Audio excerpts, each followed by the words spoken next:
Okay, hey everyone.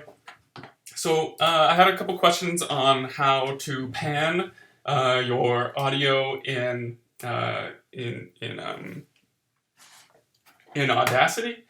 So I'm going to go over that quickly, and we'll have to go over a different tool as well to do that because it's not so simple as in other softwares in terms of automating it and making it uh, simple.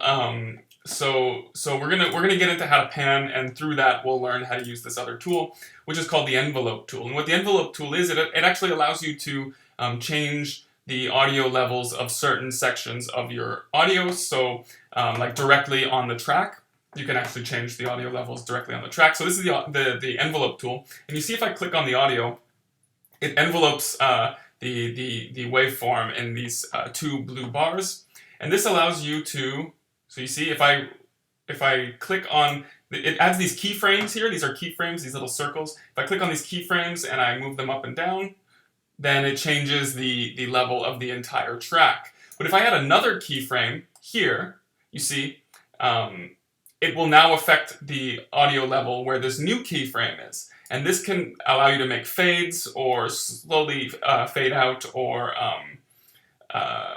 just affect the audio level in a different location. So if I was to add a different one here, well then I can really affect the audio level just in this area, right? And then I can have, if I add another keyframe there, then I can have it come back higher right after that moment. So if there's moments in your audio that peak or that are distorted because the waveform is too high, you might need to go in and actually select that portion of audio here and affect just that portion with the envelope tool, which you do by adding keyframes, and you can just make this part louder, as you see, or you can make this part quieter, or almost even non-existent, right? So you do this by adding keyframes, which then almost cordons off this area between the keyframes, and then you could change the audio in between those keyframes. Essentially, you're using this tool to change the audio levels directly on the track.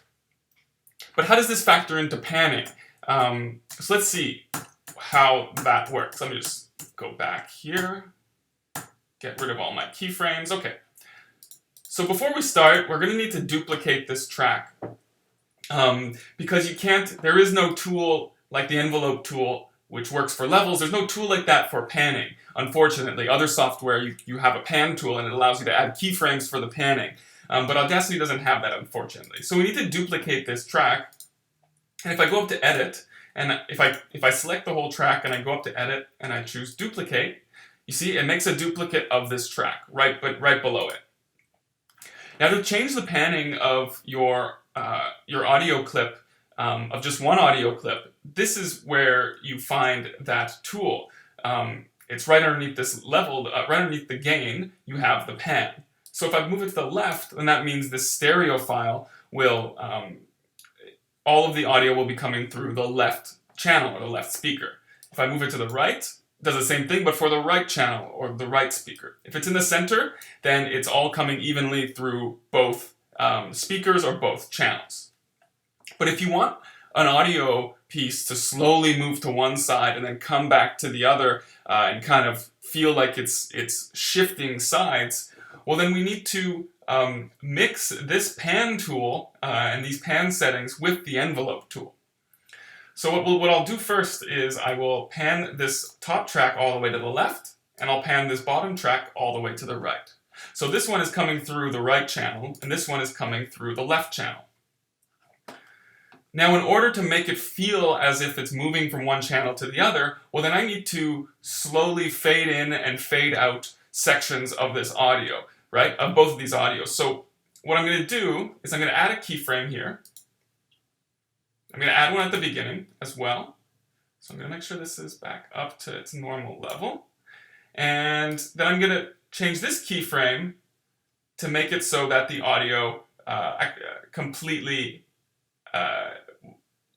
so the levels are at 0. So right here. So this is essentially fading this audio out. Now in order to not have it so it just goes, so we don't hear anything, and we want to hear it go to the other side of the headphones or of the speakers to go to the right channel, well then we need to do this exact same thing on this bottom track, but in reverse.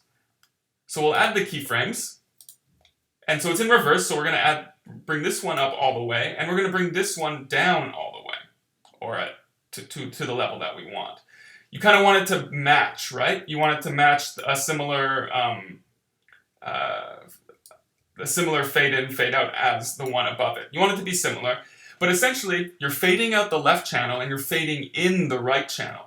But the levels will always stay the same because it should be matching. All this empty space up here where there's no audio will be filled with this audio coming in. So it should feel as if the audio is slowly panning to one headphone or the other channel. And if you want it to go back to the other channel, well, you do the same thing. You add another keyframe at the top. You see I click to add the keyframe, and then I fade this back up.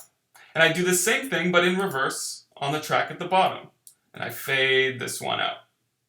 And you want it to be to look similarly visual, to have a similar visual as the track above it.